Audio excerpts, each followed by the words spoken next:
Bareilly collectorate में BJP और Samajwadi party के कुछ उम्मीदवारों ने नॉमिनेशन कराया। पहले बरेली कैंट से बीजेपी के उम्मीदवार संजीव अग्रवाल ने नॉमिनेशन कराया और फिर बीजेपी दफ्तर पहुंचे, जहां बरेली दर्पण ने उनसे खास बात की।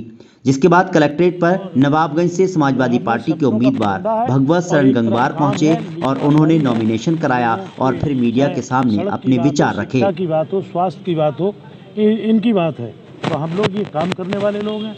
रही नवाबगंज की बात, वो आप सब लोगों को जानकारी में है।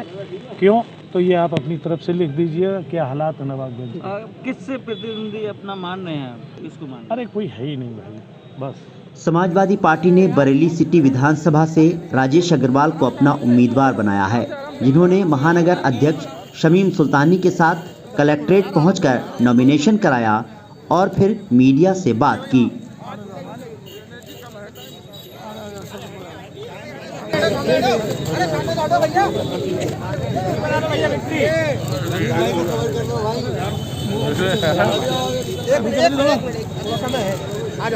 शहर नाम है और उसमें अनेकों गांव हैं और उन गांवों में खेती होती है, जाने की रास्ता नहीं है। सड़कें ग्राम समाज की पड़ी हैं, कोई सड़क उसमें पड़ी नहीं है। और उसी हिस्से में सबसे ज़्यादा शहर के उद्योग होते थे, नामी गिरामी फैक्ट्रियाँ होती थीं, वो नहीं है। बॉर्डर पे रबड़ फैक्ट्री जैसी है। तो कहने का अभिप्राय ये है कि बहुत काम है। शहर विधानसभा बहुत पिछड़ी हुई है, नाम शहर है लेकिन पिछड़ेपन में वो बरेली की शायद किसी गांव वाली गांव ग्रामीण परिवेश की जो होती हैं कॉन्स्टिट्यूएंसी, उस तरह की है। शहर की बड़ी समस्या है बंदर, आवारा कुत्ते और सांड। देखिए, ये तो बड़ी हैं लेकिन मेरे हिसाब से ये बहुत छोटी हैं। इसे तो सॉल्व कराया जा सकता है नगर निगम स्तर से। अब उसके पीछे जनप्रतिनिधि जो चुने जाते हैं, चाहे वो विधायक हों, सांसद हों, नगर निगम के उसी प्रकार सदस्य होते हैं जिस प्रकार एक आम पार्षद होता है। लेकिन वो लोग मीटिंग में, नगर निगम की जो बोर्ड मीटिंग होती है उसमें इंटरेस्ट ना लेके उसके इलेक्शन में लेते हैं, जिसके कारण वो समस्याएं अलग से भी वो नगर आयुक्त से नहीं उठाते।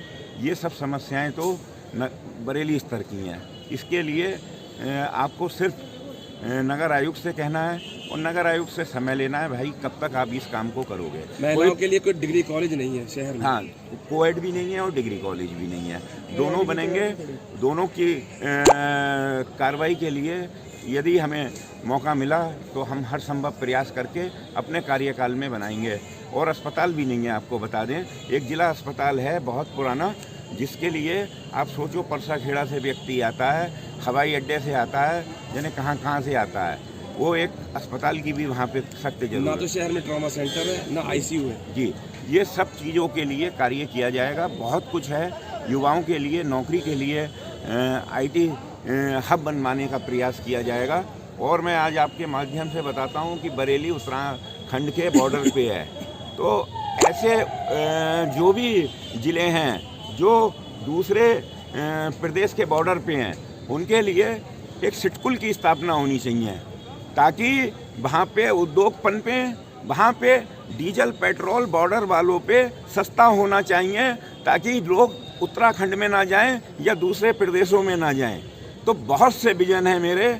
निश्चित समझो, आप 26 साल से मैं नगर निगम में संघर्ष कर रहा हूँ, उसकी जो मैंने सीखा है वहाँ से, बरेली विकास प्राधिकरण से जो मैंने सीखा है, वो निश्चित ही मैं शहर पे आपको करके दिखाऊंगा। और विधानसभा में जो हमारी जनता को दिक्कतें होती हैं, एक एफिडेविट के लिए पहले पार्षद से लेके तहसील के चक्कर लगाने होते हैं, बिजली के बिल कम कराने के लिए न जाने कितनी दिक्कतें उठानी पड़ती हैं।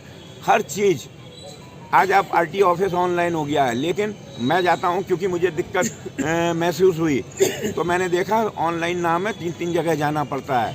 तो क्या ऐसा सिस्टम है कि हम उस पर पैनी नज़र क्यों नहीं रखते हैं? हमें पैनी नज़र रखनी होगी तो निश्चित आप समझ लो कि सारी समस्याएं शहर की दूर होंगी। आपका क्षेत्र जो भाजपा का गढ़ कहलाया जाता है, आप किस तरह से टक्कर लेंगे भाजपा वालों से? जनता बरेली की समझदार है और आप विश्वास करें, जितनी खुशी भाजपा की जनता में है लेकिन नया चेहरा नया विकास। वो जो है इस तरह से खुश हैं कि नया चेहरा नया विकास, तो उनको बहुत खुशी है। और कुछ लोग तो अभी सामने नहीं आए हैं, जैसे जैसे चुनाव बढ़ेगा तो आपको दिखेगा। अभी शुरुआत है चुनाव की, आज मैंने नामांकन कराया है और जैसे जैसे अब कार्यालय की परमिशन लेंगे, कार्यालय खोलेंगे, कोई भी गलत काम नहीं करेंगे, बगैर परमिशन के कोई कार्यालय नहीं खोलेंगे। Best of luck. बीजेपी ने बहेड़ी से एक बार फिर मंत्री और मौजूदा विधायक छत्रपाल गंगवार को मैदान में उतारा है, जिन्होंने जिला कलेक्ट्रेट पहुंचकर नॉमिनेशन कराया और फिर मीडिया के सामने अपने विचार रखे। हमारे जो मुद्दे थे उन सारे मुद्दों पर इस समय विकास कार्य चल रहा है, खासतौर से सड़कों के संबंध में। जिन जिन सड़कों का निर्माण होना चाहिए था, चौड़ीकरण सुदृढ़ीकरण, उन पर काम चल रहा है। आधा अधूरा काम लगभग 60-70% काम निपट चुका है और वो सब काम बाकी और हो जाएंगे। और जहाँ तक और आप विकास से संबंधित बातें कर रहे हैं, तो मेरे यहाँ पर मेगा फूड पार्क है, उस फूड पार्क का डेवलपमेंट का कार्य लगभग पूरा हो गया। सड़कें हो गई, विद्युतीकरण का कार्य वहाँ हो गया है।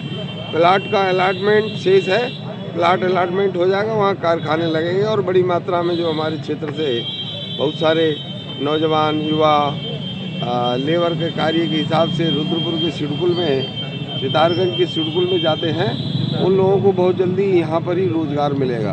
बाकी लगभग आपने बताया कि आपने विकास के बहुत काम किए, आपने बताया कि गन्ने का भी भुगतान हो गया, बहुत सुंदर बात है। लेकिन विपक्षी आरोप लगाते रहे कि आप हमेशा, आप और आपके भतीजे खनन के मामले पे आप पे आरोप लगाते हैं। मेरी बहुत बढ़िया करके जांच कराएं और जांच कराने के बाद उस पर मेरे पे बहुत बढ़िया करके कार्रवाई कराएं।